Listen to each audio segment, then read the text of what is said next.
Shalom Bapak Ibu Saudara-saudari dimanapun berada, perkenalkan saya Pendeta Lusri Untari yang saat ini melayani di Resort GKI Pulang Pisau.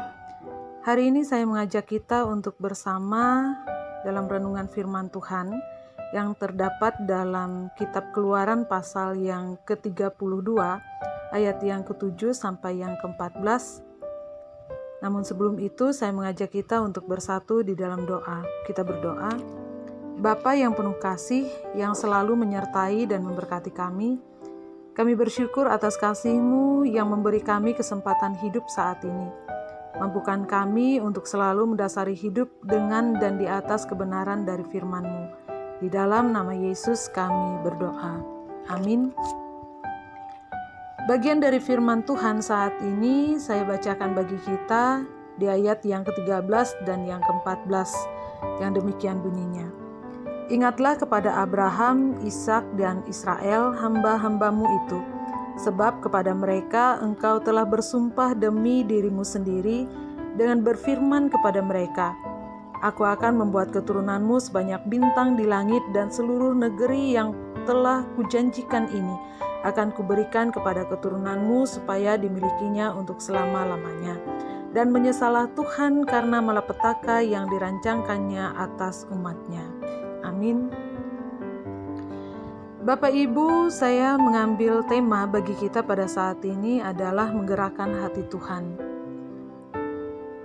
Ketika kita memikirkan kata bertobat, yang kita pasti bayangkan adalah seorang manusia yang berbalik dari dosa dan kembali kepada Tuhan, atau seorang yang menjalani kehidupan yang baru di dalam Tuhan, atau seorang yang menjadi anak-anak Tuhan yang setia, dan sebagainya.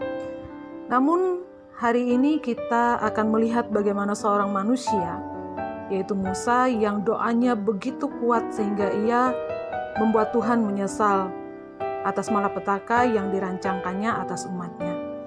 Kita dapat melihat bagaimana doa memiliki pengaruh yang kuat di hadapan Tuhan. Bangsa Israel adalah bangsa yang Allah sendiri katakan sebagai bangsa yang tegar tengkuk. Mereka telah banyak melakukan dosa dan pelanggaran terhadap perintah-perintah Tuhan. Dan memang sudah sewajarnya kemudian Allah merancangkan penghukuman bagi mereka. Bapak Ibu, saudara-saudari yang dikasihi dalam Tuhan Yesus Kristus, seorang Musa dalam setiap kalimat doa yang disampaikannya melalui firman ini memberikan kepada kita hal yang sangat mengherankan, di mana doa itu membuat Allah merubah rancangannya dalam rencananya sehingga ia berbalik untuk menyesal dan kemudian tidak menimpakan penghukuman dan malapetaka bagi bangsa Israel. Dalam setiap kalimat ini, Musa mengingatkan tentang bagaimana Israel adalah umatnya yang ia kasihi. Bapak Ibu, saudara-saudari yang dikasihi dalam Tuhan, beberapa pembelajaran penting bagi kita saat ini yang bisa kita lihat dari firman ini adalah, yang pertama, untuk menggerakkan hati Tuhan dalam doa, kita harus selalu rindu untuk melihat pribadi Tuhan yang ditinggikan. Dan tujuan utama kita dalam doa seharusnya adalah agar Allah ditinggikan di atas segalanya. Tidak ada ilah lain selain Allah yang Maha Kudus. Ketika Tuhan melihat hati yang sungguh-sungguh mencari kemuliaannya, Dia pasti tergerak untuk menjawab doa-doa kita. Kemudian, Bapak Ibu, kita juga bisa melihat untuk menggerakkan hati Tuhan dalam doa, kita harus rindu melihat janji-janji Tuhan yang terwujud.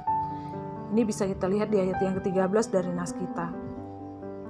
Musa di sana mengingatkan Allah akan janji-janjinya kepada bapa-bapa leluhur, kepada Abraham, Ishak, maupun Israel, dan kepada keturunan-keturunannya.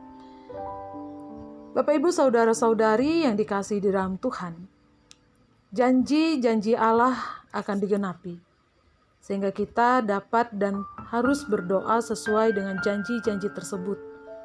Mungkin hari ini janji-janji itu belum terpenuhi dalam hidup kita. Seperti Musa, kita mungkin harus menghabiskan banyak waktu dan energi untuk mengupayakan pengenapan janji-janji Allah dalam kehidupan kita. Tetapi percayalah bahwa doa akan selalu dijawab Tuhan, tepat pada waktu dan masa yang telah Ia tetapkan bagi setiap orang yang percaya. Hanya bagaimana kita berpegang pada firman-Nya, mentaati segala sesuatu dalam kehidupan kita bersama dengan Allah, sehingga firman ini tergenapi dalam kehidupan setiap orang yang percaya. Biarlah firman ini hidup di dalam kita, dan kita hidup di dalam Dia. Mari kita berdoa, mengaminkan firman Tuhan.